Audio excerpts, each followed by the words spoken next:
Good morning. Thank you for coming on time. Those of you who are already here, appreciate your being here on time. As you can see, we are still waiting for a few people, but I do want to get started. I think people will. Can you bring some? Yeah, some people are just waiting outside. So.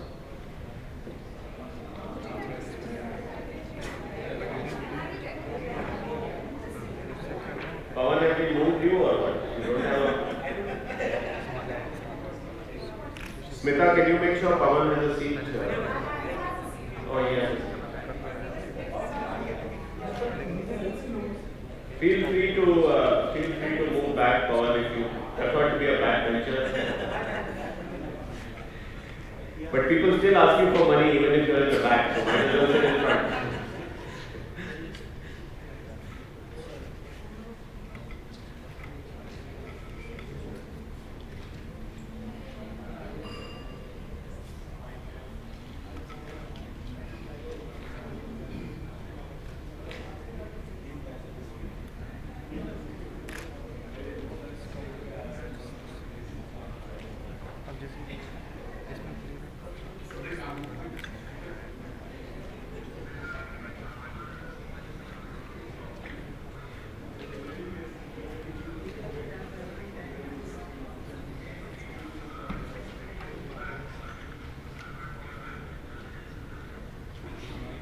I hope you all had a nice evening and a good night's sleep. We have a somewhat packed agenda today, and I will try and keep us on time. We are already starting a bit late, but there are bits of pieces in the agenda that you don't know about where we have the cushion to catch up. So, nevertheless, I would like you to keep your comments precise and short. We want to have as many people participate. This morning, unfortunately, is not very participative because we have 4 presentations or speeches. So we kept them in the morning so that if there's any chance that they are boring or will put you to sleep, then you will at least be able to fight and stay awake. But we are very fortunate to have 4 very interesting presentations this morning. I'd like to begin by welcoming our first speaker this morning, Ian Solomon. Ian is here. Let me quickly introduce Ian before asking him to come up here and speak to us. Ian joined the University of Chicago very recently, in June 2013, and his role is Vice President of Global Engagement. A very interesting title for what he does. He supports a growing number of international programs and partnerships, overseas centers and campuses, research collaborations, and global education opportunities for the University of Chicago. While he's helping to steward programs already underway, Ian collaborates with faculty, deans, and university administrators to lead the development of the university's strategies for engagement in key regions, and that's actually what has brought him to India for the second time for him recently, but for the first time for the University of Chicago. He's been here meeting various people over the last 10 days or so, and will continue to be here for a bit longer. One of the reasons I asked Ian to come and speak here is not so much because he's in the University of Chicago, which of course ties him well to this conference, but also because he comes from a very different background, and he's played many different roles and worn many hats over the years. So he came to the University of Chicago from the World Bank Group, where he was the executive director on behalf of the United States for 3 years. But then prior to that, he was a senior advisor to Treasury Secretary Timothy Geithner, and he also served as legislative counsel for a very important senator, Senator Barack Obama. Ian was previously associate dean at the Yale Law School, where he earned a JD degree. So as you can see, Ian has a very interesting and diverse background, and He's going to speak to us about his views on our conference theme of benchmarking, accreditation, rankings, and beyond. Ian Solomon.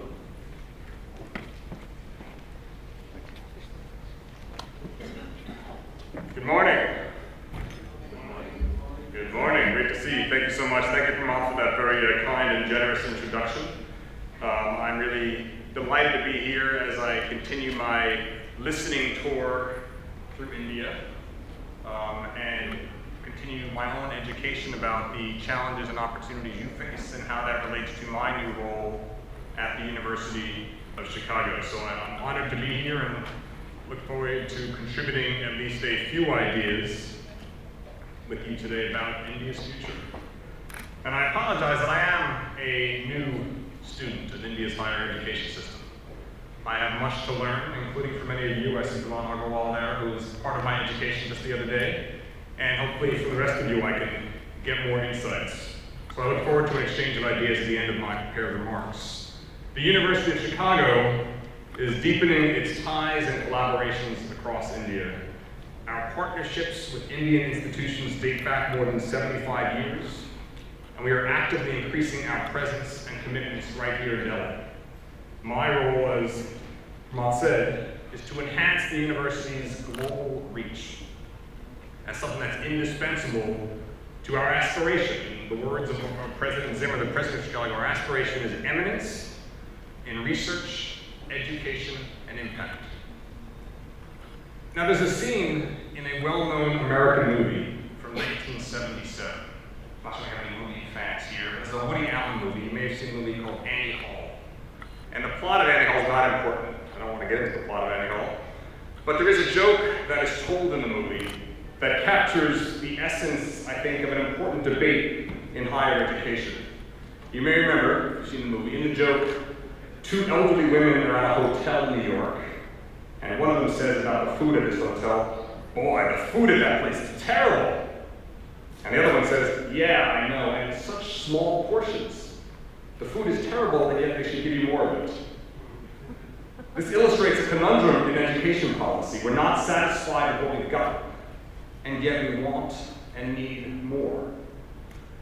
Based on my observations across the developing world, including through my time at the World Bank, it appears many countries have made more progress, and a lot of progress, but more progress increasing the quantity of education than they have improving the quality. And that appears also to be true in India, which in the past 5 years has made enormous progress, adding almost 300 universities, setting up more than 10,000 colleges, and increasing the gross enrollment ratio by more than 5 percentage points. We have the largest education system in the world by the number of institutions, and follow only China by number of enrolled students. And yet, as I engage on my listening tour with University of Chicago alumni, parents, friends, and academic partners, I hear many concerns about not the quantity so much, so I hear that too, but about the quality. I hear about the need for better training of teachers. I hear a desire for stronger standards or requirements and for more faculty. I hear about families spending all sorts of money, yet worried they're getting too little education in return. I don't hear many complaints about the elite institutions, except that they meet such a small fraction of the demand in this country that 97% of applicants are out of luck. So one of the reasons why I enjoy coming to India, this is my second long trip, is because of the ways I think the world's oldest democracy, the United States, and the world's largest democracy, India, wrestle with similar challenges. You might have heard the recent proposal from the Obama administration to address some of our higher education challenges. The high levels of student debt, even from institutions with poor quality, poor graduation rates, and low job placement performance. President Obama proposed a new ranking system to rank our institutions differently and tie that to government support for student financial aid. So both the US and India realize how critical it is to, in the words of the 12th five-year plan, increase access, equity, and quality in higher education. And both countries look to benchmarks and rankings as tools they can use to drive this quality. If you'll forgive me for a moment of autobiography, my CV suggests I've had the privileged opportunity, the rare opportunity, to be served large portions of very excellent food by that New York hotel, and very expensive food. I've been privileged to attend the world's #1 university. I did my graduate work at an institution widely believed to be the #1 American law school. I'm now an officer at the University of Chicago, which has the #1 business school in America, and a famous former faculty member now based here serving as the Reserve Bank of India. Harvard, Yale, and the University of Chicago, my 3 institutions, have many things in common. All of them are over 100 years old. All pride themselves for being research universities. All have large financial endowments. All are highly selective, with the University of Chicago accepting only 9% of applicants last year. All have massive library collections, substantial laboratories, beautiful campuses, programs in law, business, medicine, relatively large faculties for relatively small student bodies, proud histories of international collaboration, prestigious awards including 87 Nobel Prize affiliations for the University of Chicago. Harvard, Yale, and the University of Chicago are accepted as benchmarks for quality. I've benefited from them all, I'm proud of them all, I'm loyal to them all. And yet, I haven't said a word yet about the quality of teaching.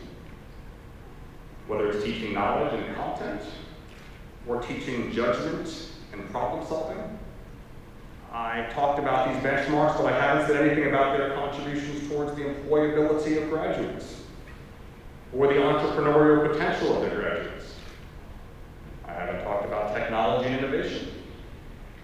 I haven't talked at all about affordability, or value for money, or access for underprivileged populations, or racial and economic diversity, or any of a number of different goals and objectives that might also be important.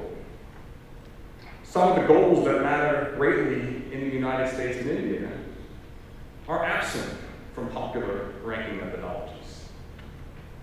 Some of the critical trade-offs that institutions must make are not accounted for in these methodologies.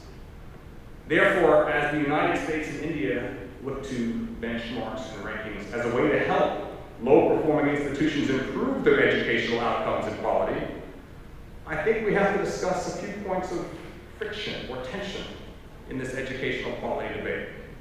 The first friction is a tension, a friction between accessibility and selectivity. The institutions we call the best in both of our countries are those that are the most selective, admitting the lowest fraction of applicants. The more people you reject, the better your school is perceived to be. And yet we have a responsibility as those privileged to be in this room today to consider that the fate of our institutions, our economies, our countries will be shaped as much or more by the lives of those potential students that are not among the lucky ones. The second friction or tension is between the quality of students and the quality of the education. The students who manage to get into the University of Chicago, or IIT, or JNU, are among the very best. They're excellent students. Most of them would do very well in life and learn the knowledge and skills they need to succeed, even if our schools did very little. That's not to suggest that we don't offer outstanding education. I'm sure we all do.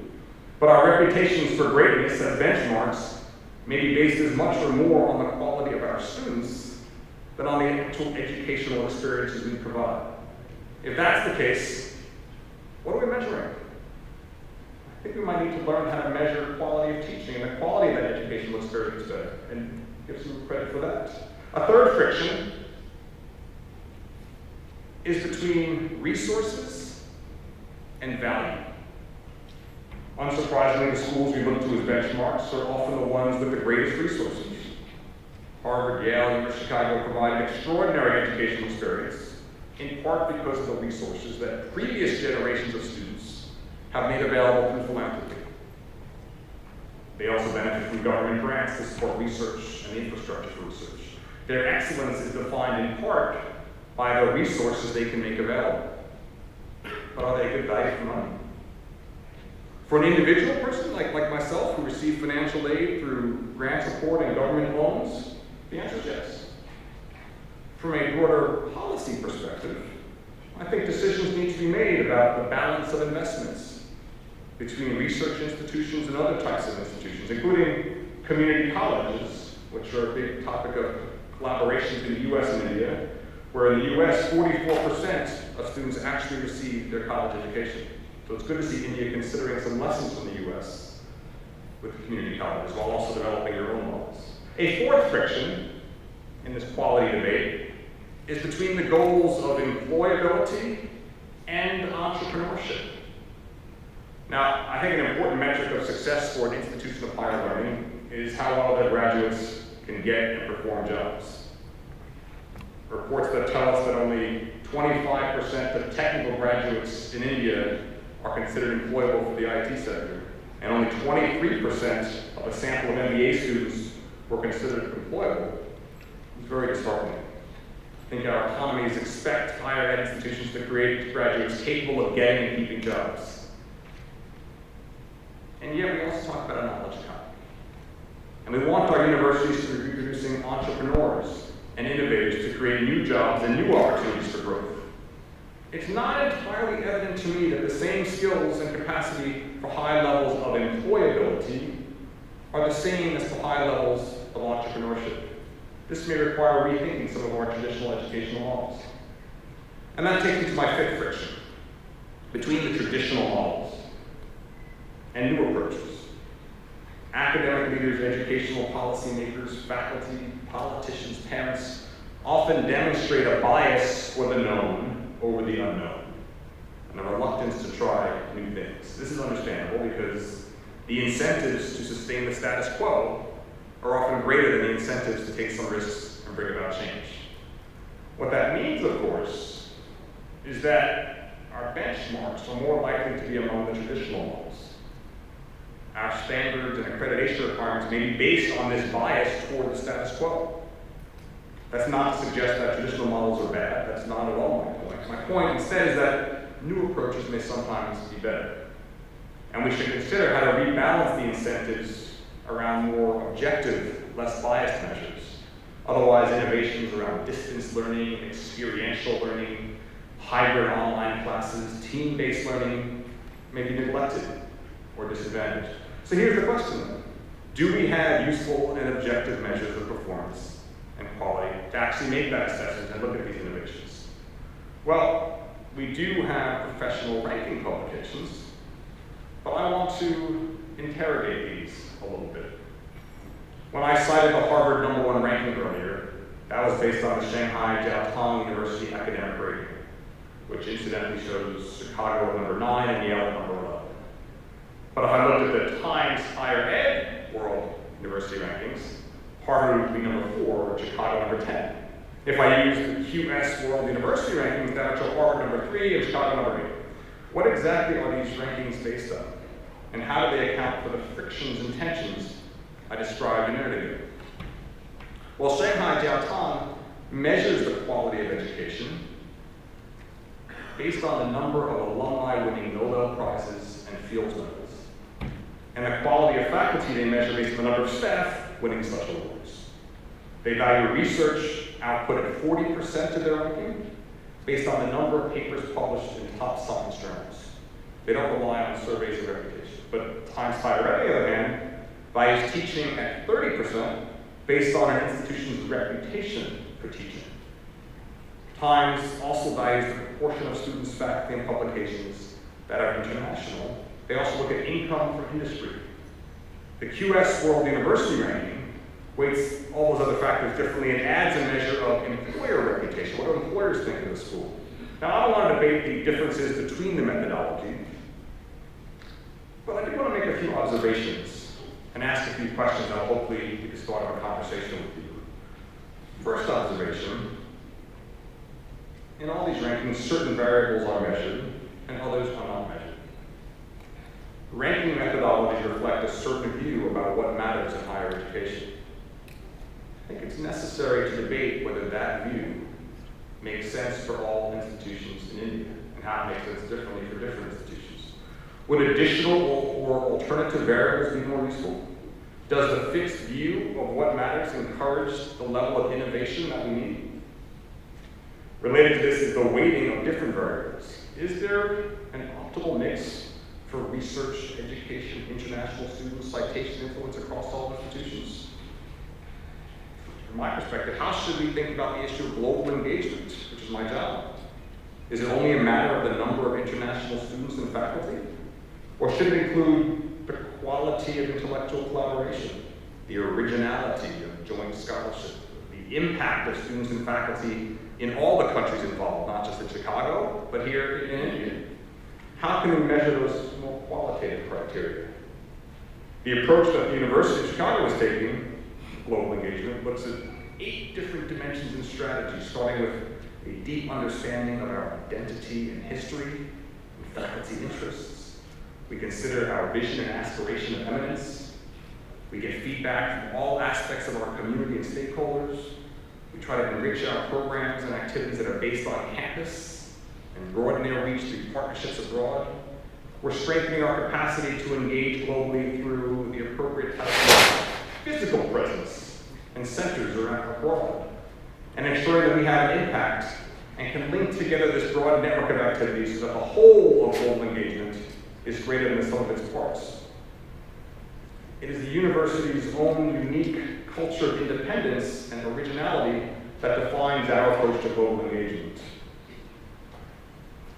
But our approach will not look to the metrics of a ranking system. It will look to strong research collaborations in physics we do with TIFR, or in social services with TISS, or the faculty we have that have graduated from JNU and Delhi University, or those that have visited and taught and done research there. It will look at the fact that 5% of our student body in Chicago is of Indian origin, growing each year, and that their parents are increasingly engaged. There is no ranking system in the world that can measure all the variables and considerations that will matter to our faculty, students, and broader community. Any set of assumptions would be grossly oversimplified. The second observation about rankings I want to make is about data quality. Data quality is often poor and unreliable, either because some variables are hard to measure, such as teaching quality we talked about, or because the data is not presented accurately. To deal with hard to measure items like teaching quality, it is necessary to find proxy measures, which often present their own risks and biases. To deal with inaccurate data, there may need to be an independent check and consequences for false reporting, perhaps through the media and/or accreditation processes. One risk, of course, in expecting the media to do this check is if that media is also producing the rankings and accepting advertising revenue from the institutions being ranked, or if those media companies are running their own education institutions. We need to be careful of conflict of interest. It's not completely accepted, however, that the government or an NGO ranking process would eliminate the risk of poor quality or low integrity data. The third observation is about how rankings are used and what impact they have on the institutions themselves. There are at least 2 risks to watch out for. First is the risk that a ranked institution will pay too much emphasis on the ranking and might distort their pedagogical integrity to teach to the test, as we say in the US. The other risk is that institutions will not put enough emphasis and they'll just see rankings as a target or a threshold as opposed to a floor to which they want to exceed. Despite these weaknesses, I do believe the rankings actually can help us. I think their most important value is for students, the consumers of educational services who deserve and should be entitled to information about the institutions at which they want to enroll. Rankings can provide powerful, cheap, simple, transparent information about the institutions. They provide a way to assess and compare features of different institutions. They make it easier to validate claims made by institutions themselves. And since choices in education are often opaque, I think the value of rankings to improve transparency can help to reduce the market failures in education and bring about greater competitiveness and quality. I think rankings are also useful to those of us here as university leaders. to assess each other and better assess ourselves, and decide if we can benchmark against appropriate partners to motivate our own improvement. Finally, I think rankings can provide data for policymakers, investors, official stakeholders, and contribute to the debate about which variables are relevant for which sectors in India. In sum, I think these can be tools to inform the public, motivate performance, inspire useful discussion, and appropriate allocation of resources. They are not without flaws, and at the University of Chicago, we urge applicants to look beyond the rankings to our academic programs, the culture, opportunities, and we say they need to have the best fit for the students' needs and goals, not any statistical formula. But rankings will be done anyway, I have no doubt. So our challenge in this room is to try to help these tools be used effectively. So with this in mind, let me conclude with 6 broad thoughts about how these tools of rankings may be most constructive in facilitating an improvement in quality. First, we need to ensure that methodologies themselves are transparent. Sometimes the impressionistic ranking process obscures and biases more than it enlightens. Second, we need to figure out ways to incentivize and/or mandate better quality data, including by disclosure of conflicts of interest and penalties for fraud.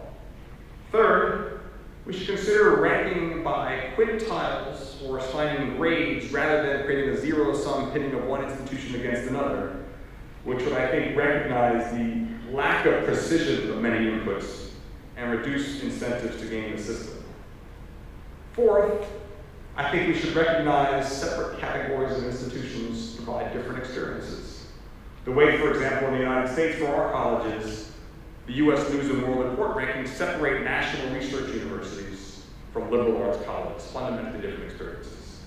Fifth, I think we need to embrace and encourage multiple measures of institutional performance to foster competition among the ranking, to lead to better assessment tools and more innovation. And finally, we need to preserve freedom for institutions to define their own objectives. This is the last point I'll make before I close. The University of Chicago sees our investments in India as an integral part of our mission, supporting our faculty and students in their existing collaborations with peers in India, deepening the university's capacity for scholarship and teaching, connection with India, opening our campus to new voices, all critical to our mission. The focus is not driven by benchmarks or rankings or metrics. Rather, it's a strategic choice made to support our aspiration of eminence. So as we continue this dialogue, my wish for all of us in this room is that whatever we as leaders in higher ed choose to do to address these real concerns of quality and quality, we must preserve opportunities for continued inquiry, innovation, and partnership. So I look forward to working with you in the months and years ahead and to answering your questions today. Thank you very much.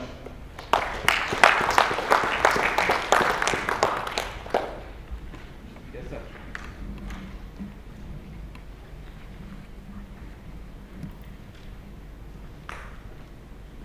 I think you don't have to get too close to the mic. And I can walk towards you, because I think this is on. Okay. Keep right to the top. I am Dr. Swami. My question is that any university, while my alma mater is also University of Illinois, in Chicago, it's a very good criteria you are mentioned about the ranking. Any university is known by professors and lecturers. I think that the quality of product, the quality of students should be also a parameter of ranking. The quality of students, the quality, not only quantity, of the student, what is the type of product we have created. It's not important.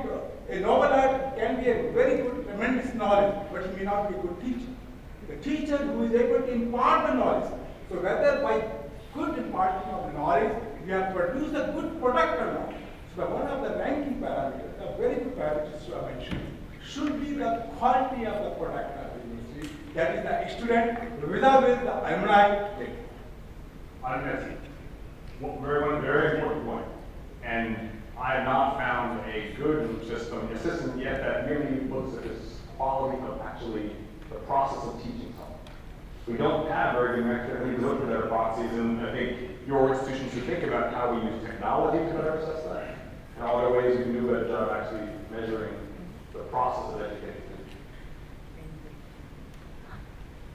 I wanted to ask one question.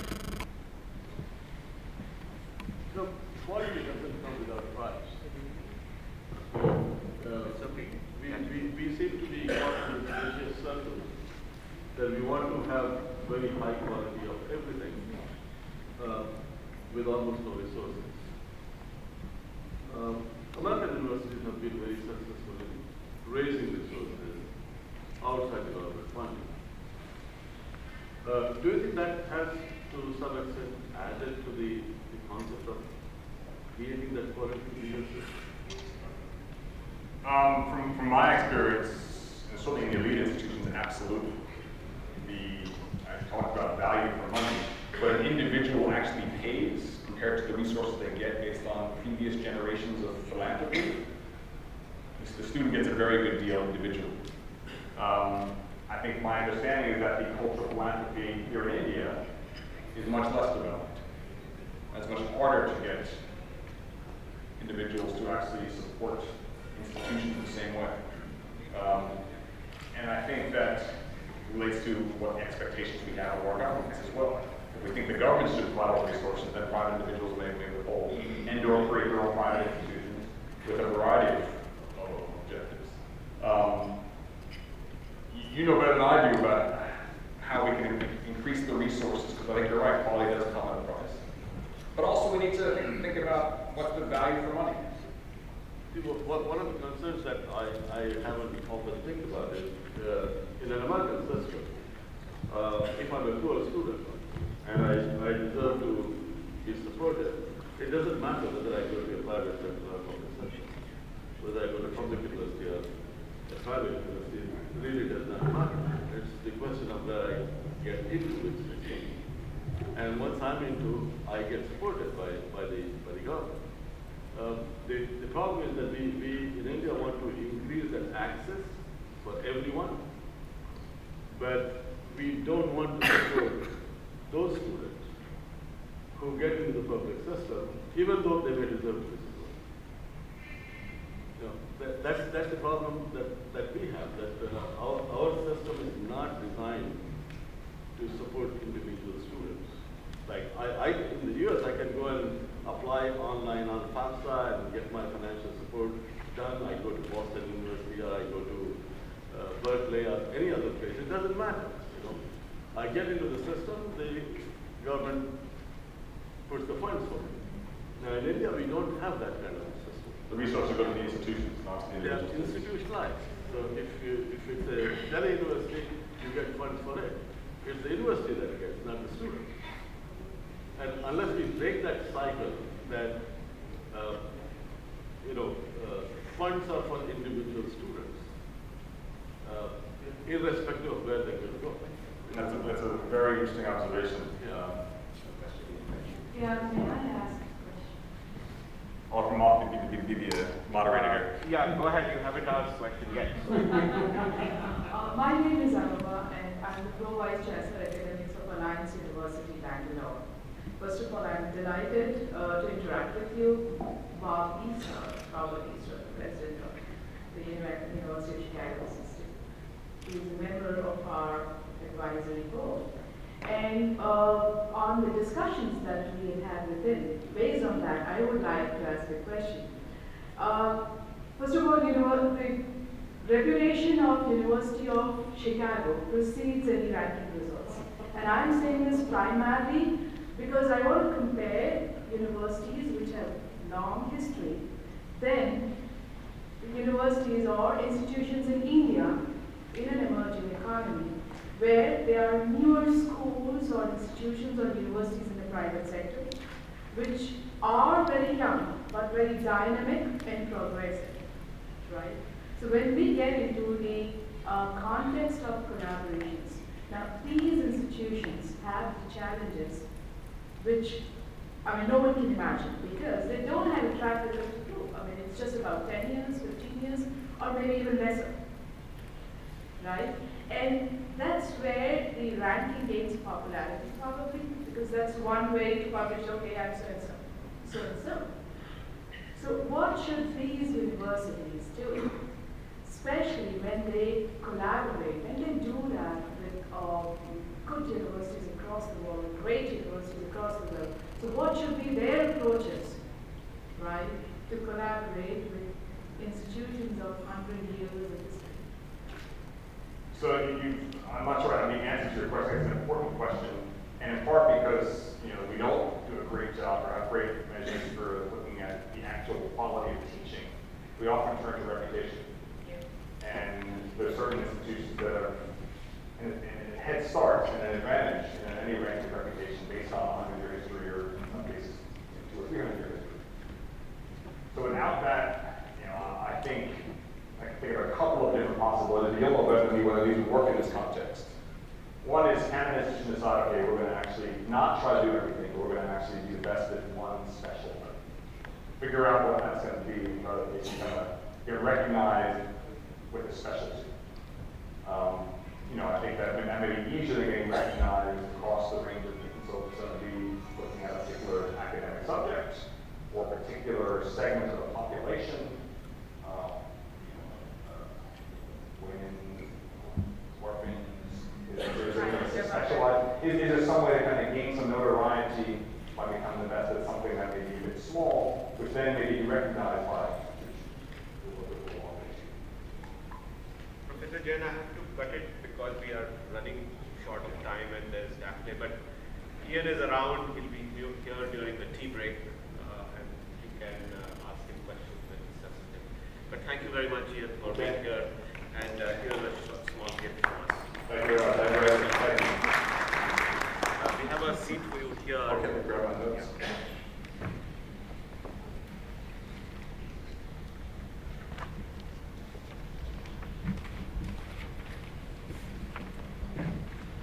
So we are leading up to our video conference in a few minutes, but before that we have a short partner session with Dr. Alok Bharadwaj, who is the Executive Vice President of Canon in India. Alok is a well-known face in the industry and amongst the technology company executives in this country has a very high degree of recognition and respect. I know for a fact that he feels passionately about education. Aside from the great work he's doing with Canon, he personally has been very involved in speaking about education and leadership. He also has an honorary doctorate, and therefore, let me welcome Dr. Alok Bharadwaj. Thank you, Pramod. And to respect your planning on the schedule and time, feel free to cut me off in 15 minutes. So I'll just wrap up after that. But I'll try to be very, very fast. Good morning, ladies and gentlemen. Wonderful to be here. This is one of the most favorite events that I get very passionate about attending. There is no doubt that the key enabler today for 1.2 billion people for the growth of the economy and the prosperity is education.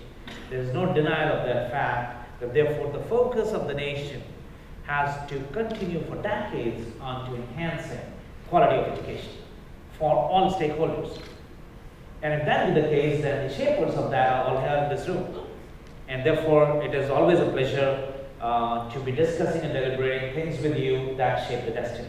Ladies and gentlemen, I mistook the theme from Earth First when you sent this details. I saw it as Vice Chancellor's retreat, so I thought it was going to be a great retreat place. So I thought the whole theme is going to be kind of relaxing for about 2 days in shorts and maybe in sports shoes, and therefore I thought it's a casual setting. And then it occurred to me that no, it's not a physical retreat, it's a mental retreat. It's a retreat where you want more and more newer ideas and newer exchange of experiences of people, and that's the way to grow together and improve together. I belong to an industry, so I represent industry today. I'm on the other side of the table. I'm from Canon, of course, like he introduced. And what I smell most is, of course, the marketing and the technology. And the interesting thing is that when I was talking to a few of you, every single challenge that you experience in some way has an answer in technology. And every single challenge that you face is also an answer to the lack of technology. And therefore, a message to people like us when we listen to you is that what is it that we can produce new as a part of proposition next year, etc. And similarly for you to be able to deploy some of these solutions. So let me get on. Ladies and gentlemen, first of all, there is no one enabler if we are talking about educational ecosystem. It comprises of multiple things that you've been talking since yesterday, whether it is methodology, whether it is content, whether it is curriculum, whether it is the whole environment around, of course technology, of course students, of course families, of course government, and just about a lot of enablers affecting our educational system. So when we're talking about building value for the ecosystem of the education, etc., we definitely have a lot of things to talk, but I'm going to talk about technology because technology indeed is one of the most important enabler that can help address many of the challenges and make your task easy in creating and producing better quality students. I was calculating for higher education the number of hours that people put in, and I said roughly 200 days in a year are when the institutes work and the students go and learn. And about 10 hours a day makes it 2,000 hours, and therefore about 5 years, maybe graduation, post-graduation combination, almost about 10,000 hours. That's the inventory. And every single hour is therefore reducing this inventory. So in just about everything that we do, all we have to do collectively is to see how 10,000 hours is what we are creating as a great value. So if that be the case, then if I may have the liberty of saying that simplistically put, the algorithm of educational value system or extracting value of education, if I can just call it as two important dimensions. One is the teaching and one is on the learning. On how do we enhance the teaching quotient and how do we enhance the learning quotient. And I'm talking about technology. There are many ways of doing it. So right now we are focusing about technology. We're just talking about one such enabler, and this becomes vital. It also becomes important. I have to say, yesterday I was discussing with a gentleman called Andrew Grant, who is from Australia, who works on creativity. And one of the things that he talked about is in any education system that we are saying and talking and discussing and deliberating, if we do not enhance creativity quotient, then just about intelligence quotient and the emotional quotient don't deliver. And to be able to do this, therefore, when we talk about creativity quotient, there are a number of things that people are discussing and talking, and one of the important things is the whole scheme of things that are adopted in today's educational fraternity. Technology is, of course, one of it. So let me now create a metaphor for a little better conveying of my message and sharing my thoughts with all of you. So if we're talking technology and we go deep dive in technology, I am breaking it into two parts, and that's my metaphor. So I am calling it as a backbone technology and a collarbone technology. The collarbone technology is a front end, and that's a technology that all of you have been talking and you are discussing. You're talking about methodology, you're talking about how do we create better tools of presentations and discussions and video conferences and the front end part of it. I'm going to talk about that today. Of course, it's progressing very well, and it has tremendous amount of changing the way education is being imparted today. But I'm going to be talking about the backbone technology. And when I'm talking about a backbone technology, one of it, and there are multiple backbone technologies, one of the important challenges that today's education system in India particularly face is this issue of information on hard copies, which we're talking about paper. Papers are being produced in organizations and educational institutes, documents are being created constantly. Information is being created constantly on hard copies, and information continues to get in through hard copies. And that's almost a chase which becomes a continuous, never-ending chase.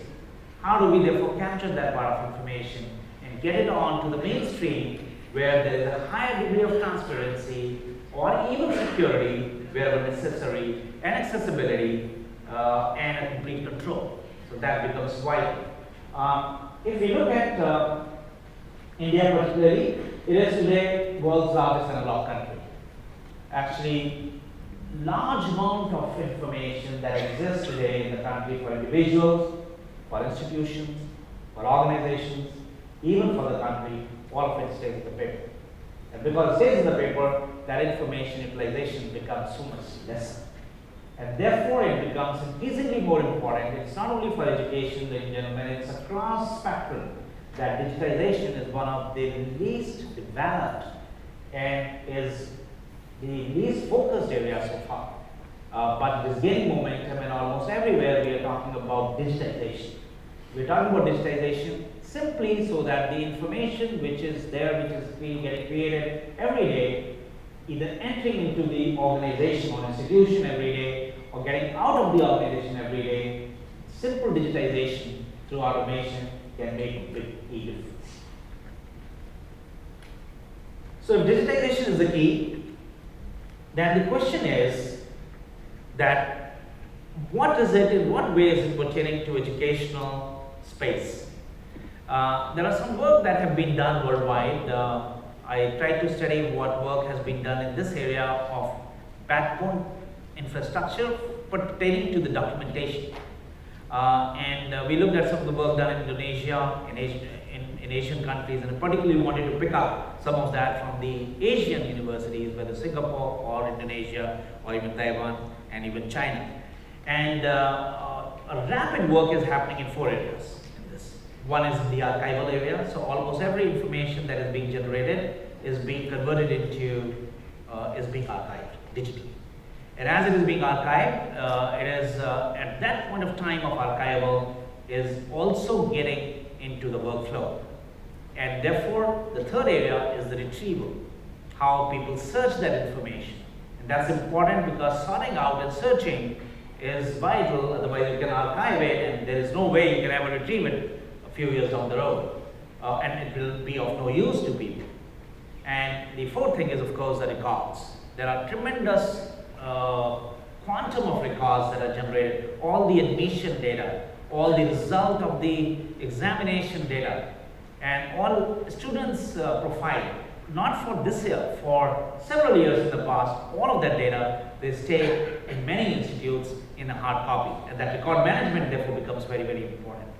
And all of these things naturally, wherever they have been implemented, have created a huge speed of movement or decisions and responses. So one of the good positive outcome has been the speed of activity or the response or even an action. So information workflows become very important. Therefore, the trend is to control the movement of information. Any information that is moving across. It's a decision for administration, or it is even curriculum, or even it is collaborative information sharing among students. There is a trend that there has to be a control in that information through an automation. And better control, I mean control in a better sense, really speaking. So one of the important point that we have to always keep in mind that if we are talking about digitization in the educational ecosystem, we're talking about just about every aspect of it. We're talking about answer sheets or printing of the answer sheets, or even if the answers have been given, why these answers are not available to that individual student throughout his career or throughout his study curriculum.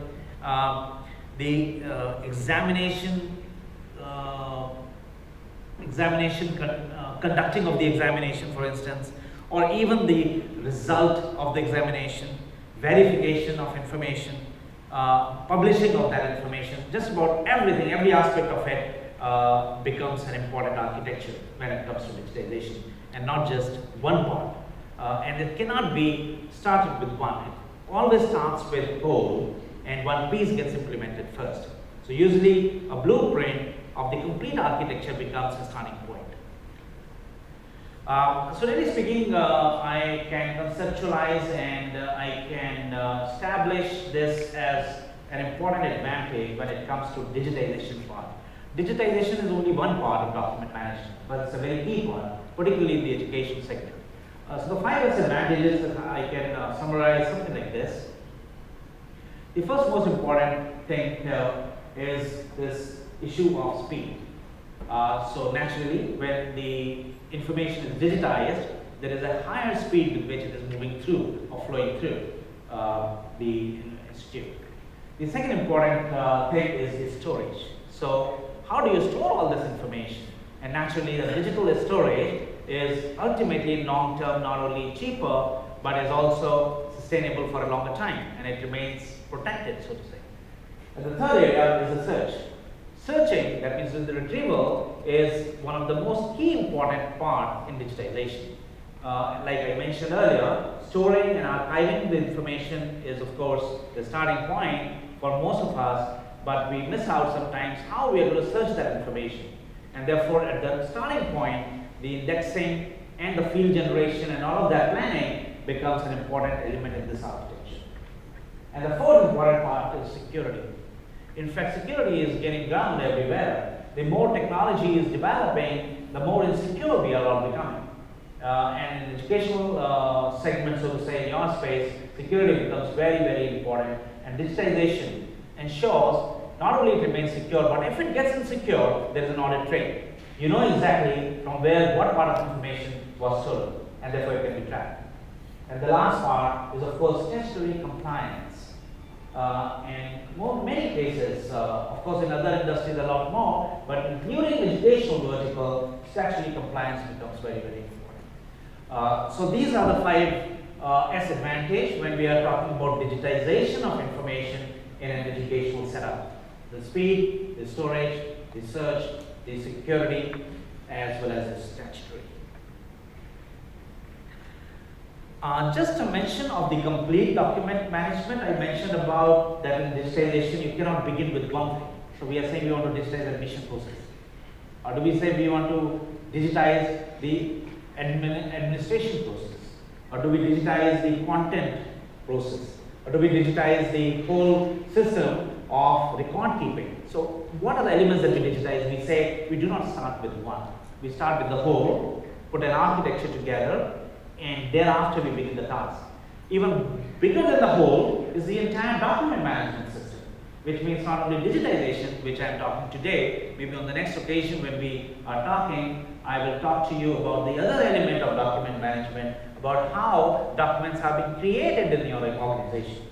How is the printing happening, or how is the copying happening? Because there is still a need for hard copy printing management system. But I'm not going to talk that today. I just wanted to show you a big picture of not only just the digitization part, but also the other side, which we call it as the printing part. So let's look at the payoff as I come to the close. One of the biggest payoff, of course, is for the learners. And therefore, when we are saying that here is a student who says that I got a very good education. In other words, my learning has been tremendous. In other words, it has provided me a competitive edge, and therefore I'm better than many others. All that happened not because of simple content or methodology. It happened because of an overall experience that a student had in that educational institute. The overall engagement that a person did, and overall effectiveness that he has been able to get from the organization. And all of that has a very strong impact on account of this technology adoption. And for teachers, of course, since yesterday there has been discussion on it, and I think Ian also mentioned about the content and collaboration as well as communication. This part becomes very, very important. How the content of the education is now being shared, and what are the various collaboration tools which are being exercised. But all of that is possible provided the whole content is digitized. If the whole information is available in digital form. And therefore, in closing, I have to say that while technology can address many of these issues and many of these challenges, there is of course one thing that technology just can't do. And that thing that it can't do is the real value of an individual. So we talked about the value builders in the educational ecosystem. I meant the technology value builder. What I didn't mean was the real value that we build in an individual. And that all, of course, happens for things which are beyond technology. Other than that, of course, we have many solutions that can help institutions, whether they are new institutions, whether they are larger institutions, whether they are multiple centers, because thanks to the network technology, now multiple centers collaboration becomes that much more easy. So therefore, together, ladies and gentlemen, you from the academia and the industry can together collaborate, really speaking, to create a better world, to create a better educational value, so to say, that our students of future are going to be able to get tremendous value. So with that, I end my presentation. Thank you very much for listening to me. If there is any 2 minutes, if there is any question, I will we can take a quick question if there's any, but I think you're going to be around Alok. So yeah, it's fine. yeah. And there is a stall outside where we are doing a demo too. Thank you so much. Okay. Thank you. Thank you, Alok, and thank you very much for keeping to your time. Actually, you should have a discussion with some of the vice chancellors, because yesterday we discussed how if you expand the definition of technology, then you can also solve for the values piece. That's a longer discussion. I'd like to introduce our next speaker, who's been responsible for a lot of excitement recently, a lot of insecurity and challenges as well. Professor Daphne Koller is the Rajiv Motwani Professor of Computer Science at Stanford University. It's interesting that she's holding the Rajiv Motwani chair because several of us here happen to be contemporaries of Rajiv Motwani, and he was somebody who was absolutely brilliant as a computer scientist and was behind some of the algorithms that went into Google. Unfortunately, lost his life at an early stage and is not anymore with us, but his wife and family have endowed this chair at Stanford. Daphne Koller is the co-founder and co-CEO of Coursera. It's a social entrepreneurship company that works with the best universities to connect anyone around the world with the best education for free. I think we were discussing Coursera last evening, some of us, and some of us have also taken courses on Coursera just to experience it and of course to learn. Coursera is the leading, what is now getting popularly called MOOC platform, and has partners with dozens of world's top universities to offer hundreds of courses in a broad range of disciplines. I don't remember the exact numbers, but I'm sure Daphne will talk about the millions who are taking. One of the interesting things is that a number of students from India, and probably the largest from India, are on the Coursera platform. Recently I found that, hi Daphne, I'm just introducing you. I found recently when we were recruiting students for our Young India Fellowship program that for the first time in the last 3 years, people actually came with Coursera certificates to prove that they made great candidates for our liberal arts program. Interestingly, in her research life, Daphne works in the area of machine learning and probabilistic modeling with applications to systems biology and personalized medicine. She was recently recognized as one of Time magazine's 100 most influential people for 2012. Daphne is a graduate of the Hebrew University of Jerusalem and did a PhD at Stanford University. Daphne, it's over to you. You can hear us and can you see us broadly?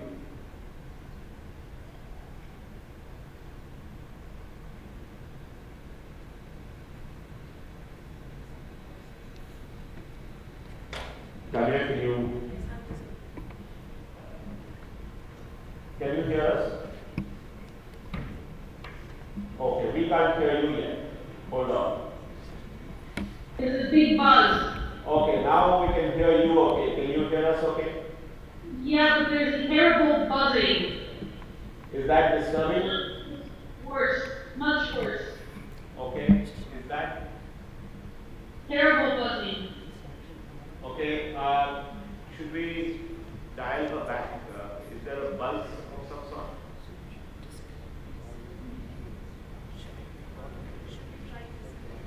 Can we put our end on mute and see if that works? You can put your end on mute. I can bring down the volume. If you can bring down your volume, Daphne, because we will only do questions later on, and we can hear you very clearly. So if you can bring down your volume and get started. Okay, I won't be able to do Q&A, but okay. Yeah, we can try at the end if we can get some questions across, but why don't we get started? Okay. Let me put you mute and I will start. Good morning, everyone, and thank you for inviting me to present. Oh, the buzzing song. Excellent. And so I thank you for letting me present my video so that I don't have to go all the way around the world. And so I'm going to go off the camera now and try screen share, and hopefully that will work for all of us. So, 1 second. 1 second. Sorry. We can get the technology working.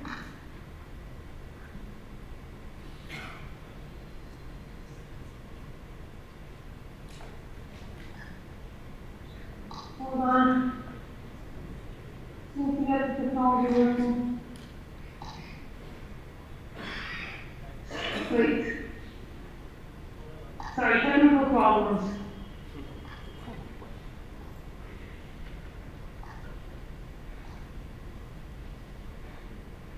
Okay, can you see my slides? Yes, we can. Can you see my slides? Yes, we can. Yes, we can. Okay, I hope you can see my slides because I can't hear you. Yes, we can. Okay, great. Okay, so I'll start. So today I'll tell you about the online revolution and how it can help all of us achieve learning without limits. 2012 was called by the New York Times the year of the MOOC, the Massive Open Online Course. However, the MOOC phenomenon really started out in September 2011 when Stanford, in a big experiment, took 3 graduate courses in computer science and made them available for everyone around the world to take for free. We're expecting enrollment of a few thousand people in these courses, but within a matter of weeks, each of those courses had an enrollment of 100,000 students or more. Now, to put the number 100,000 in perspective, because it's not a standard number for those of us in academic institutions, the largest of these courses when taught at Stanford has an enrollment of 400 people.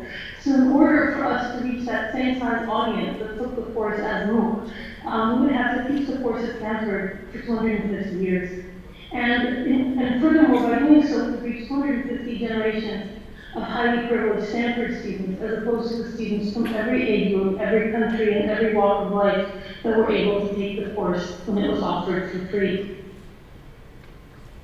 So that really caused us to think about the magnitude of the opportunity that was available to us, and think about how to really leverage the fact that we could now use technology to provide a high-quality, scalable education at what is effectively a zero marginal cost per student. And so in January 2012, we launched this effort as a separate entity called Coursera, and which is now partnering with many of this country's top this world's top universities to offer an education to what are now over 4.6 million students taking 430 some courses from about 87 university partners. Let me talk a little bit about each of those numbers. So let me start with the university. These are the US-based universities that are working with us. The ones at the top are the 4 founding partners, Stanford, Michigan, Penn, and Princeton. But you can see many of the United States' top public and private universities. Universities such as Duke, Maryland, Washington, Illinois, Columbia, Yale, and many others.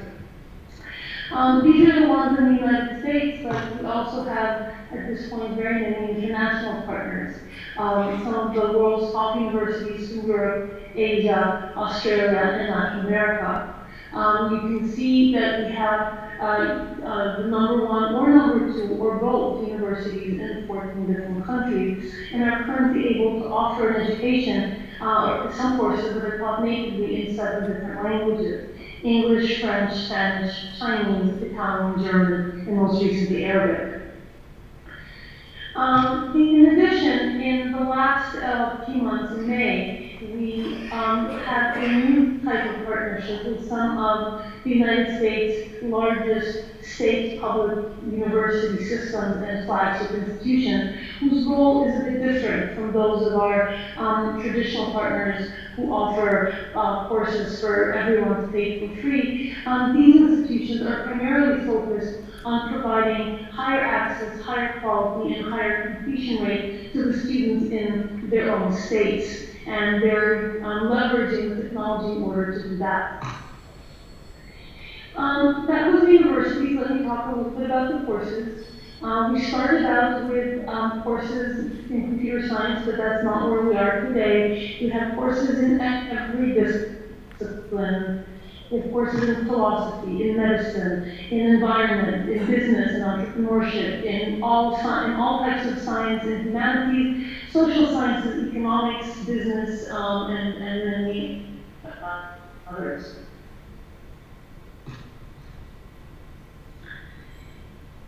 Now let me talk a little bit about the students, because that's really where our focus is. And so I could spend several hours talking about student stories, but because we get hundreds of emails a week, but I'm going to talk just about a few examples. In this picture, you can see Raul, who grew up in Peru. He wants to be a computer scientist, but there's not a lot of computer science education to be had in Peru. So he took a bunch of the CS courses that we offered, used that as the basis for a Fulbright scholarship application, and is now coming to the United States to study as a Fulbright scholar. A story that might be closer to home and on the other side of the age spectrum is Surendra from India. Surendra is a retired high school teacher who was deciding what to do with his retirement. And so he enrolled in 50 Coursera courses, acquired a whole body of knowledge, which he has now utilized to become an author, and is now selling his ebooks on Amazon.com in order to supplement his retirement income. Jose from the Philippines wanted to do something more interesting with his life than the kind of job that he had. He took the experimental genome science course, used that as the basis for a job application, and has a new exciting job evaluating genomic research proposals. So these are a few examples of access that people get by the courses that we provide.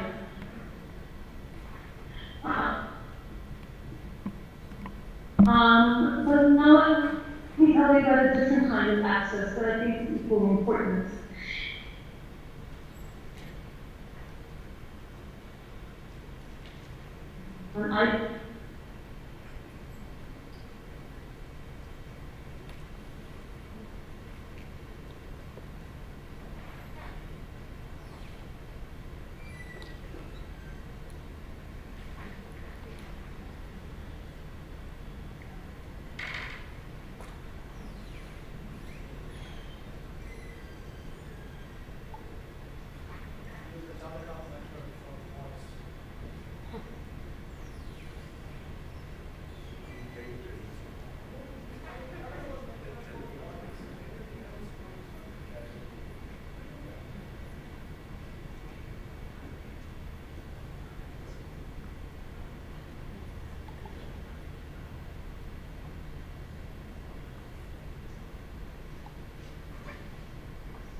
Not just a bunch of static course materials as you get in an open courseware site. Rather, it's an active class. The course begins on a given day, and every week there's material that the students are responsible for learning, and every week there is homework that the students need to do, and the homework is graded, and if the students don't do the work, they don't get a grade. And you can see the impact of that intervention on the usage graph in the slide, where the x-axis is time, the y-axis is the number of users on site, and you can see that there's this heartbeat pattern on the load on the site, which occurs exactly 1 day before the deadline every single week. So just like on our own college campuses, procrastination seems to be a global phenomenon. And finally, at the end, for those students who complete the course and do their homework, there is some kind of credential at the end that helps the students potentially, for example, apply for a better job. And I'll talk a little bit about that at the end of this section.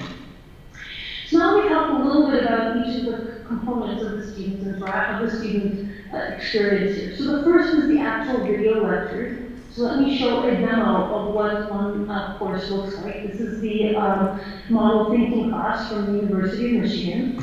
And you see here Professor Scott's page, who's lecturing. This is actually 1.5 student playing. When the video hits the yellow notch, the video pauses and the students can ask a question. They answer the question, are given immediate feedback whether they're right or wrong, and have an opportunity to try again.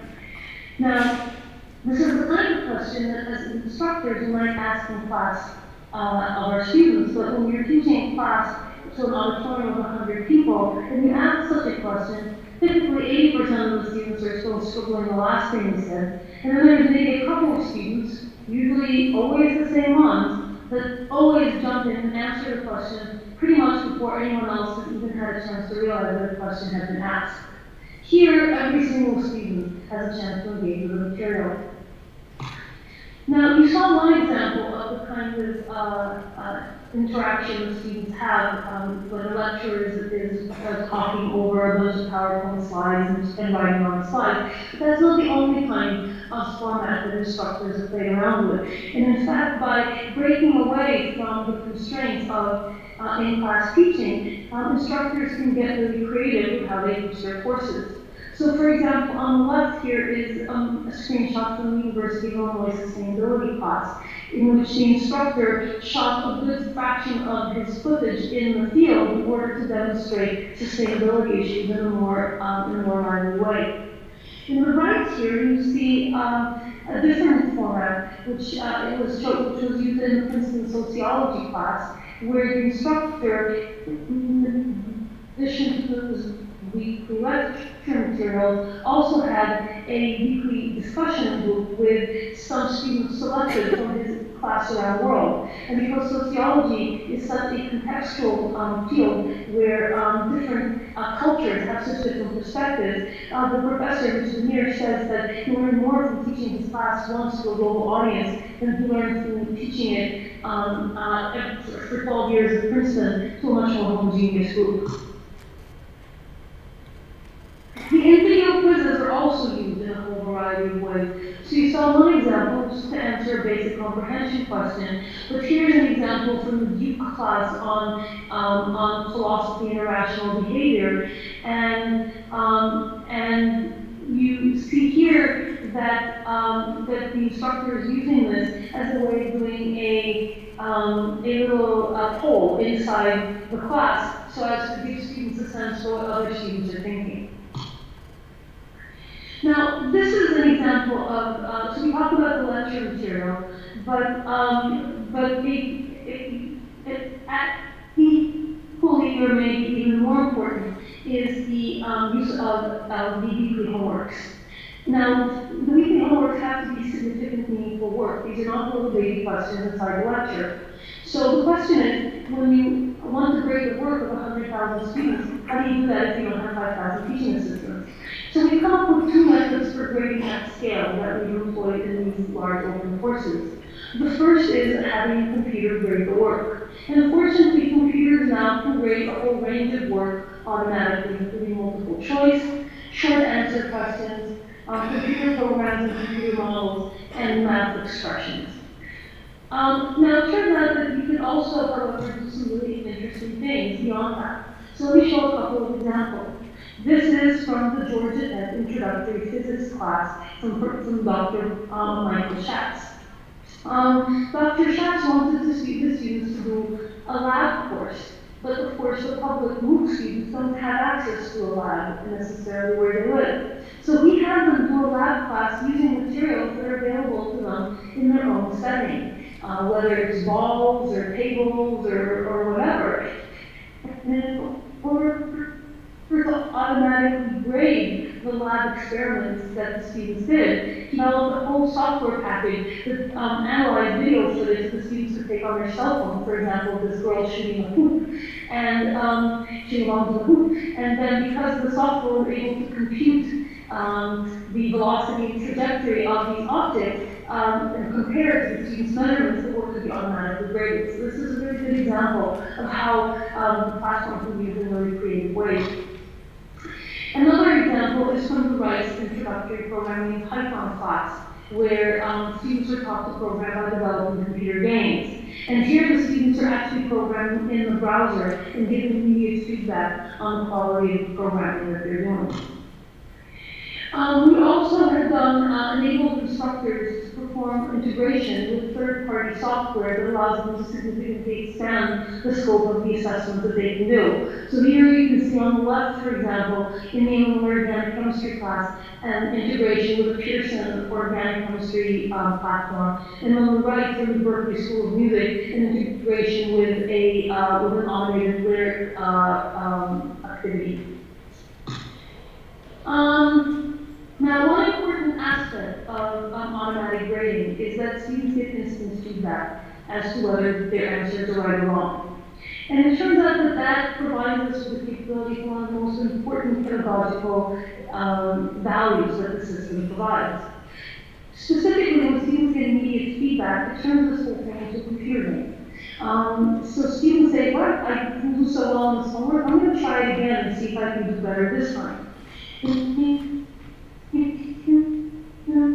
See that in the slide over here, where on the right you see a graph where the x-axis is how far away students are from the optimal score, and the y-axis is how likely they are to resubmit. And you can see that the further away students are from doing well, the more likely they are to submit the work again. And in fact, they do better. And one can ask, however, if doing better on this assignment means that they also learn the material better overall. And so we've done some analytics and shown that for students whose baseline performance is similar, this score improvement that you get from repeated submissions, or what we call mastery-based learning, actually also gives rise to better performance on the final exam. That is, students who do try to do the work again and do better also do better on the final exam. So this is one type of grading, but it doesn't allow us to deal with the kind of open-ended critical thinking style work that is so important in a variety of disciplines, in the humanities, in design, in social sciences, and even in some engineering projects. And so in order to enable that, we've put in place a mechanism called peer grading, which leverages ideas from peer review, specifically a methodology called calibrated peer review developed at UCLA, as well as ideas from crowdsourcing. And by putting ideas like that together, we have allowed an instructor to provide students in the class with a grading rubric or set of criteria by which the work can be assessed. A student having submitted their own work get the grading rubric and then are able to evaluate the work of their peers using that rubric. And students tell us that this is actually a much more valuable experience for them than just doing the work on their own, because it allows them to really learn how to critically assess the work of their peers, as well as see how different students have tackled the same problem that they just tried to address by themselves. Now, you might question whether students who are not as experienced are able to provide correct, meaningful feedback. The answer is the grading rubric is well designed. The answer seems to be yes. So again, in this, for instance, sociology class, the instructor had his TA to grade all of the 1,200 final exams and compared that to the peer grading scores. And you can see a very strong correlation between the two types of scores, suggesting that peer grades are actually a reliable way of providing feedback. And finally, peer grades allow us to provide, and peer grading allows us to provide an at scale,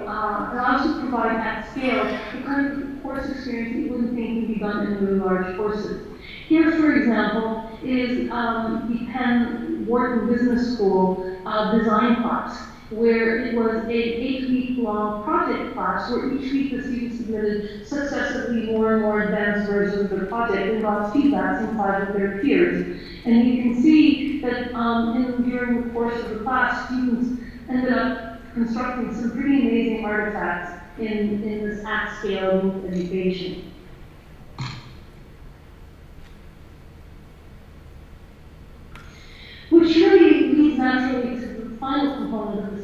experience in these courses, which is that of the community. One thing that really does not scale very well is a student's ability to get meaningful feedback one-on-one from an instructor. That's just not possible in a class of several thousand or tens of thousands of students.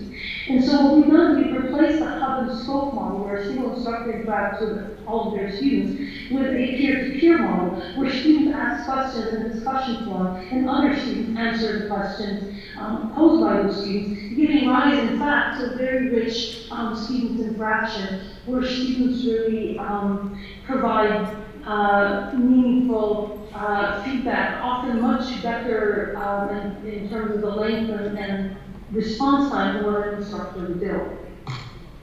Now, our community is not only large, it's also spanning the globe. So here, for example, is a sampling of the students in the Hebrew University class on synapses, neurons, and brain. You can see that it really does span the world, and it provides students with a really rich experience of interacting with people from cultures and backgrounds that they would never normally have the opportunity to interact with.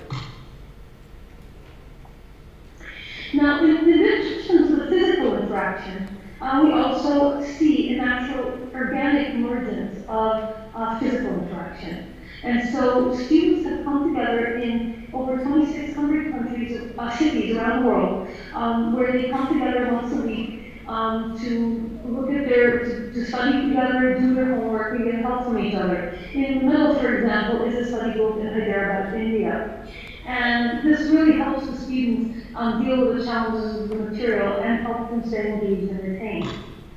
In fact, let me talk about one of those study groups, which I think is a remarkable success story. This is a group in Ohio of people who are not among life's most fortunate. They are mostly women in their 40s and 50s, from a minority background in the United States. Without only one of them has a college education. Most of them are either unemployed or employed in low-paying jobs.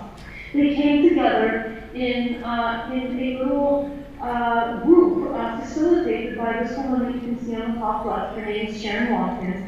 And they selected a class from the Darden Business School at the University of Virginia. It was an entrepreneurship class. And together they took it. And the remarkable aspect of this is of the 10 people who started the class, 9 of them completed, and 6 of them, again, not college educated, passed an MBA level final exam. And I think this is a real validation of a very powerful model that combines high quality online content with the kind of facilitation that you get by having a small community talk about the course materials. So here's an example of this kind of model in India. We call it a learning hub, and you can see this really entrepreneurial young man standing in front of a group of several dozen Indian school children, teaching them calculus so that they can better prepare for entrance exams for Indian universities. And so this is, again, a powerful example of how online content can be combined with face-to-face interaction. So the final component of the student's experience is the credential at the end. So initially, we were able to provide only a letter from the instructor to the students saying congratulations. But then at the beginning of 2013, we put in place what we call our signature track, or verified certificate. The verified certificate is a mechanism by which students sign up for a course in which their identity is now verified by comparing their picture on the webcam to a picture ID. And then when they do that, they also create a biometric profile, which in our case consists of keystrokes. So it turns out that 2 people who type the same phrase, the rhythm will look very different, and it's almost impossible for one person to forge the rhythm of another. And so that allows us to then identify the student every time they log on to the platform. We can confirm that they are, in fact, the ones taking the online class. And so when we do that, and if they successfully complete the class, they're able to earn a verified certificate that in this case actually carries the university brand. Now, this is also not a free service. The course itself, access to the learning is free, but the verification itself is not, and therefore it also provides us with a mechanism for bringing in revenue to sustain the effort. Now, the signature track actually actually allows us to address one of the critiques that is often levied against these massive open online courses. Critics who don't really think things through often say, well, these MOOCs can't be very good because of the tens of thousands of people who sign up for a class, only about 8% actually complete it. Now, that's true, but what the critics fail to note is that most of the people who sign up for these MOOCs don't actually intend to take it in the sense of doing all the homework. Many of them are just trying to explore a little bit about the topic. Many in fact, are only interested in watching videos, but not in actually doing the homework. Now, if we look at, so really the notion of completion should be viewed in the context of intent. That is, what fraction of students who intend to complete the class actually do so. The signature track gives us a way of looking at that, because when people sign up for the signature track, it's in some sense a declaration of intent to finish. And we can see that whereas in the overall population, only about 5% of the people who sign up to complete the course, in those who sign up for signature track, it's about 65%. Now, furthermore, if we look at students who declare going in they're highly committed to completing the course, we can see that the completion rate overall is 65%, and among the students in the signature track, it gets close to 90%, which is a very high completion rate in any online activity, certainly one that requires over 5 hours of homework each week for several weeks. The final form of credentialing is something that we also started to develop in January this year. Working in conjunction with the American Council on Education, which is an umbrella organization of all U.S. academic institutions, we have 5 of our courses assessed for whether they're equivalent to a credit-bearing course in a U.S. academic institution. All 5 of these courses were declared to be equivalent, worthy of credit, and that means that students who now complete these courses are eligible to have that credit transferred into an academic institution in one of the 2,200 universities that are part of the ACE credit network. And so it makes it a lot easier for those students taking these courses to get credit in these courses that counts towards a degree. So we start out with 5 courses, and we'll submit more for assessment over time. And here again, coming back to India, here's Santal, who we saw in the previous slide. He's 17, he lives in Mumbai, and has completed 2 MOOCs. You can see that he said he learned through many of them, trying to take them for real, and has actually. So the final part of this talk is how we believe this is going to improve student learning outcomes. And we think there's 2 places in which this is going to happen. The first is online, and the second is when this technology is employed in conjunction with face-to-face teaching. So when we do this online, there's several ways in which we can really improve learning outcomes. The first is by the use of data analytics. Every event on this platform is instrumented. Students, we see when students watch a video, stop watching a video, fast forward, submit a quiz, look at the forum post, we see everything that they do, and so we can now start to evaluate which students succeed, what are useful interventions for ensuring success, what are some of the things that are going wrong in the course, and we can do this very rapidly in time to actually intervene and make the course better. So here, for example, is one instance of how this might be used. This is a distribution of wrong student answers in one of our courses. Each little cross is a one-off wrong answer. But for example, a big cross on the top left is where 2,000 students made the exact same mistake in this infinite space. Now, if 2 students in a class of 100 make the same mistake, you'd never notice, but when it's 2,000, it's kind of hard to move more. And so Andrew, my co-founder, his TAs went allowing us to personalize the learning experience to the needs of the student. This personalization provides us with a path towards solving a 30-year-old problem in the field of education.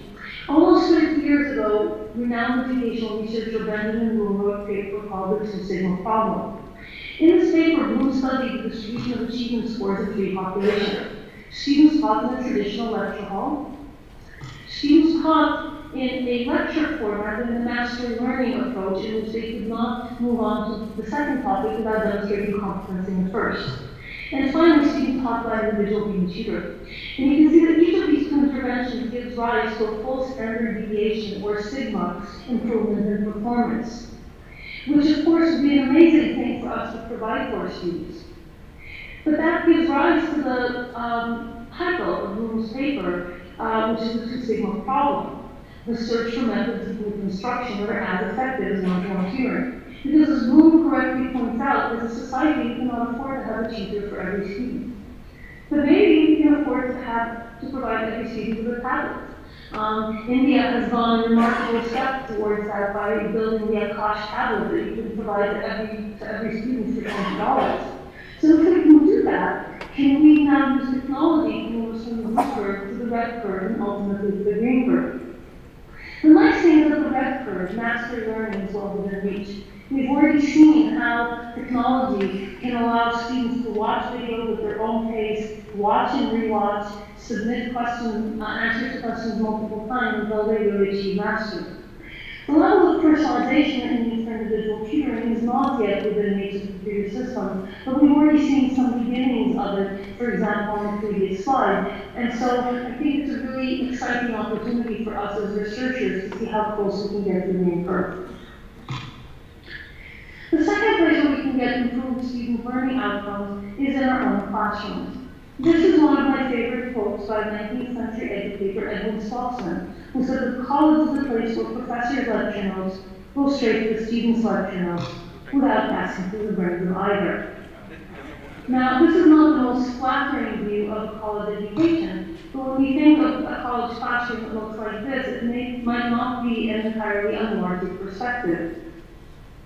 So how do we make things better? Well, we think that we can do better by coming back to some of the ideas that I talked about before, of combining high-quality online content with some high-touch instruction by our instructor. So here, in what's called the flipped classroom model, the students learn the material using high-quality online content before they come to class. They develop their skills by doing mastery-based homework assignments, and then they come to class to have a meaningful interaction with an instructor or facilitator, where they can do active learning, problem solving, or the instructor can identify using the online assignment the kind of groups of students who are struggling with a particular concept and helps them achieve an understanding of that material. So, in fact, this kind of active learning has been used with great success in a variety of settings so far. This is one experiment from Nobel Prize-winning physicist Carl Lyman, who wrote a paper on how you could improve learning in a large enrollment physics class, and he showed that active learning in the classroom, when compared to a lecture-based model, improves every single metric and by huge margins: attendance, engagement, and learning, as mentioned by performance on a final exam. So maybe we can use this kind of technology to try to address what is, I think, still a significant issue in Indian education. I took these excerpts from articles in the Financial Times and BBC News that talks about how in order to increase post-secondary completion rate in India would need those 15 academic institutions. And of course, the problem with that is that currently there's a lack of, an insufficient number of instructors, even in existing institutions, and so where would one find 1,500 instructors for 1,500 institutions? So maybe the use of online technology combined with the instructors that are available is a better way of achieving scalable education within this generation. So in fact, I think one can view this new technology in two different, in a somewhat different perspective. This is an analysis that was done by Professor Christian Thorish from the Wharton Business School, who taught a class on Coursera on operations management, and whose last lecture lecture was a case study of MOOCs. Christian makes the point that that teaching, education is by almost force a trade-off along a Pareto optimal curve. The trade-off faculty productivity, the number of students taught in an hour, and relative to student learning outcomes. So the large lecture hall is actually quite productive. A single instructor can teach 300 students all at the same time. But the learning outcomes are so-so. The kind of personalized attention that you can do in office hours, for example, gets great learning outcomes, but the faculty productivity is considerably lower. Christian argues that MOOCs provide us with a new frontier in education that we can use in different ways. You can take the quality of education we provide in a large lecture hall and scale it out to tens of thousands of students at effectively the same cost.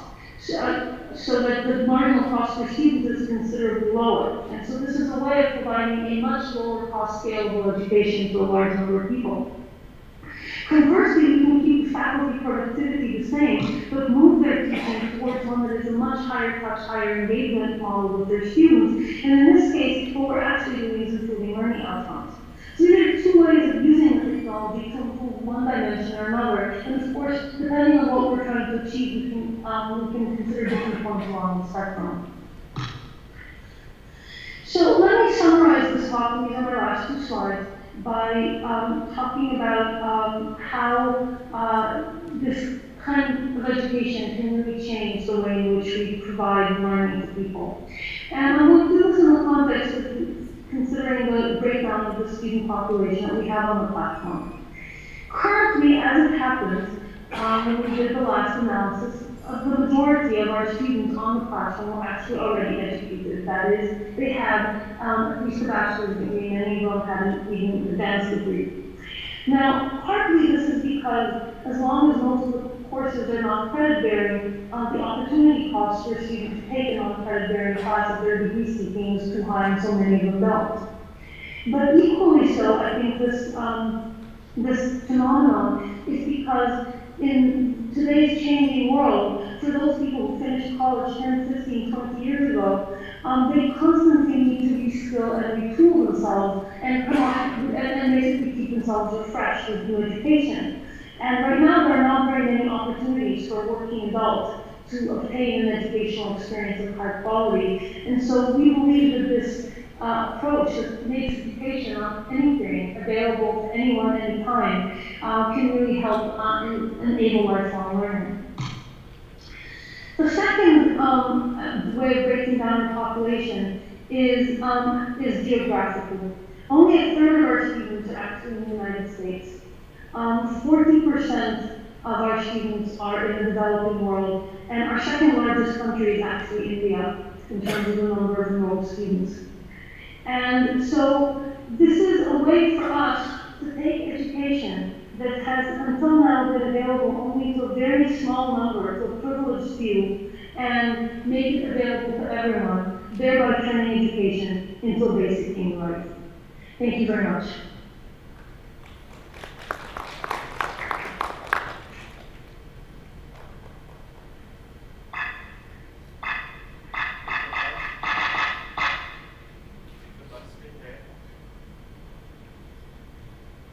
Is the bus still there, Daphne, or can you hear us better now? Yes, the bus is still there, unfortunately. So can I... Do you see the slides on that? Yes, we did. And we heard you okay, don't worry about the message. There was a point when we could hear it. Can I, would it be easier if I just typed out the questions for you? No, actually the buzz is not so bad now, so we can just do it like this. I can hear you past the buzz. Okay, thank you very much. That was excellent, and you got an applause in case you didn't hear. Thank you. We'll just take a few questions.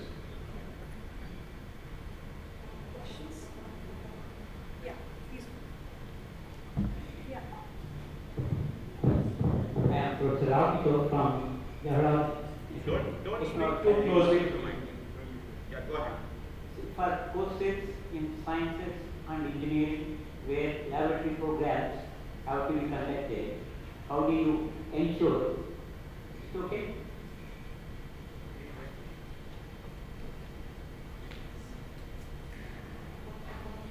Just 1 minute. Yeah.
Sorry about that, we had a bit of a glitch. No problem. The question was about courses where you have lab work to be done and lab experiments to be done. You referred to that briefly in one example, but perhaps you could elaborate a bit on that. How do you deal with courses that have experiments in labs? Yes, you know, I think that online courses have their limits, and I think that the physics class from Georgia Tech is actually a really striking example of how creatively one might overcome those limits. And there are other examples, you know, for example, the organic chemistry course that we described in from Illinois. I mean, that also, I mean, has sort of lab-like work that's part of it. But some things are just not going to be doable in an online formats, whether by simulation or because the materials in a physical setting are not available to students. And I think for those courses, we're going to have to consider a hybrid model that basically uses both physical and online components. Thank you. That's yeah. Just use the mic. Thank you. I should thank you for a very insightful presentation.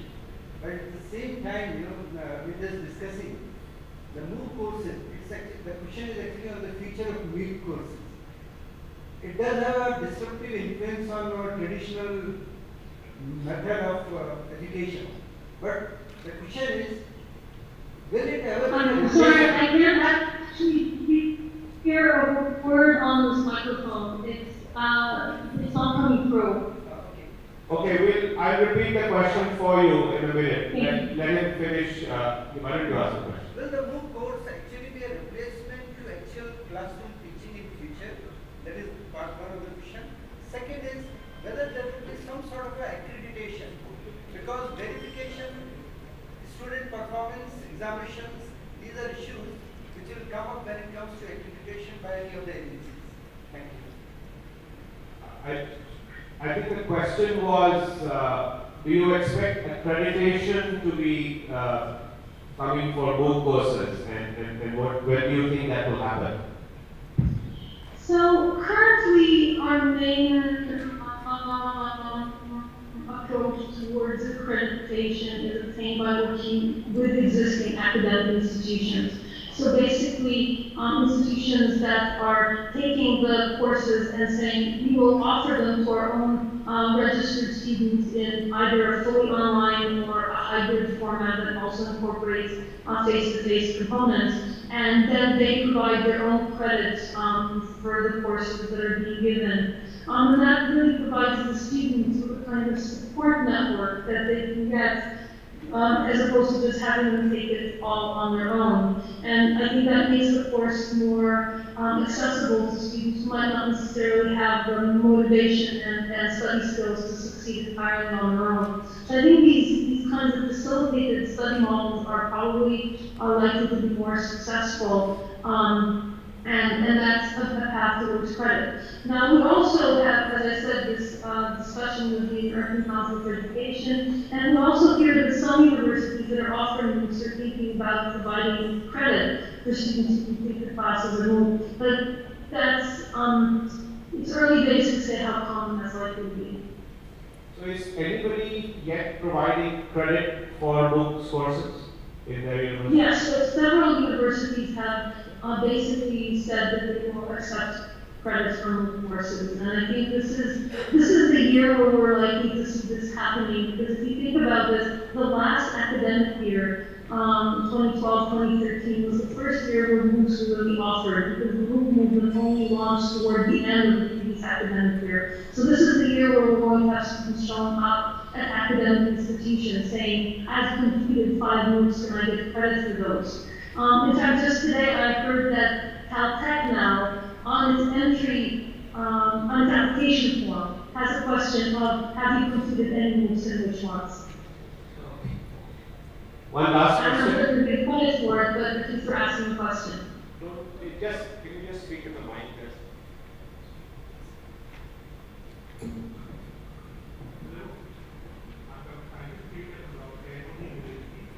Yeah, can I just speak closer to the mic? I can't hear you also. Hello. Hello. I just want to know that whether the credit card is possible or any other university are accepting the credit card for these kind of courses. Yeah, I think she said some universities have started. So credit cards are Credit transfer for between the universities. Sorry? Between the universities. Between the universities. Is there started already? So I think the question was, are you seeing credit transfer happening between one university and the other? So could you take a Stanford MOOC course and get credit for that at Berkeley? Well, I mean, that's when people are accepting credit for MOOCs, it's typically credit for MOOCs from other institutions. So currently, I think it's only a handful of schools that have done that. University of Helsinki has done that on a fairly regular basis. University of Maryland, University College has talked about it, has started to do that. Colorado State, Georgia State, all said they will accept credit for certain MOOCs. And so we're starting to see that, but it's only a handful right now. Okay, one more question we have and then we'll end. Yes, sir. Good morning, madam. I'm Dr. Viswanathan, Vice Chancellor, Tamil Nadu Teachers University. No doubt that the online courses is a boon to the learner and it makes everyone to learn. But in your statement, the college where the professor lectured to the student into his lecture notes, not to a blind.